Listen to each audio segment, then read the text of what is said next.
Supreme court ने उत्तराखंड सरकार को जंगल की जमीन पर अवैध निर्माण का खुलासा करने वाली रिपोर्ट दाखिल करने के निर्देश दिए हैं, जिसमें ऐसे निर्माणों का अनुमानित विवरण देने वाला एक साइट मैप भी शामिल हो। यह आदेश सीजेआई सूर्यकांत और जस्टिस जयमाल्या बागची की बेंच ने जारी किया। मुख्य न्यायाधीश ने कहा है कि राज्य के अधिकारियों ने लगातार इस मुद्दे को नजरअंदाज किया और ये जमीन हड़पने वालों के साथ मिलीभगत और सांठगांठ का मामला लगता है। सुप्रीम कोर्ट ने उत्तराखंड सरकार को आदेश दिया है कि वो जंगल की जमीन पर हुए अवैध निर्माण और कब्जों को लेकर एक पूरी रिपोर्ट अदालत में जमा करे। इस रिपोर्ट में उसको ये भी बताना होगा कि कहां-कहां जंगल की जमीन पर गैर कानूनी निर्माण हुआ है और इसका एक साइट मैप यानी नक्शा भी देना होगा। यह आदेश सुप्रीम कोर्ट के मुख्य न्यायाधीश सूर्यकांत और न्यायमूर्ति जयमाल्या बागची की पीठ ने दिया। कोर्ट ने साफ कहा कि राज्य के अधिकारियों ने इस मामले को लंबे समय तक नजरअंदाज किया और ऐसा लगता है कि इसमें जमीन हड़पने वालों के साथ मिलीभगत भी हो सकती है। दरअसल 22 दिसंबर को सुप्रीम कोर्ट ने उत्तराखंड में वन भूमि पर बड़े पैमाने पर अतिक्रमण यानी कब्जे पर गहरी चिंता जताई थी। अदालत ने कहा था कि अगर जरूरत पड़े तो वो खुद इस मामले में स्वतः संज्ञान लेकर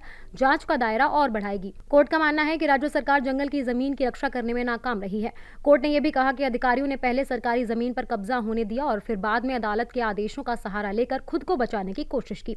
सुप्रीम कोर्ट के मुताबिक उत्तराखंड में करीबन 2866 एकड़ सरकारी वन भूमि पर निजी लोगों का कब्जा होने का अनुमान है। जानकारी के मुताबिक इस जमीन का एक हिस्सा ऋषिकेश में पशु लोक सेवा समिति को पट्टे पर दिया गया था। बाद में समिति ने अपने सदस्यों को जमीन के टुकड़े बांट दिए। इसके बाद समिति और उसके सदस्यों के बीच विवाद हुआ, जो आपसी समझौते से खत्म कर दिया गया। लेकिन सुप्रीम कोर्ट ने इस समझौते को संदिग्ध बताया और इसे मिलीभगत वाला फैसला कहा।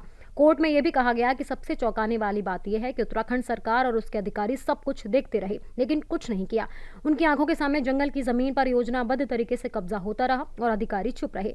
सुप्रीम कोर्ट अब यह जानना चाहता है कि वन भूमि पर कब्जा कितने बड़े स्तर पर हुआ और क्या इसमें अधिकारियों की मौन सहमति थी। कोर्ट ने ये निर्देश अनीता कांडपाल द्वारा दायर एक याचिका पर सुनवाई करते हुए दिए हैं। ये मामला सिर्फ जमीन का नहीं बल्कि कानून, पर्यावरण और जवाबदेही का है। अब सबकी नजरें इस बात पर टिकी हैं कि उत्तराखंड सरकार सुप्रीम कोर्ट में क्या रिपोर्ट पेश करती है और दोषियों पर क्या कार्रवाई होती है।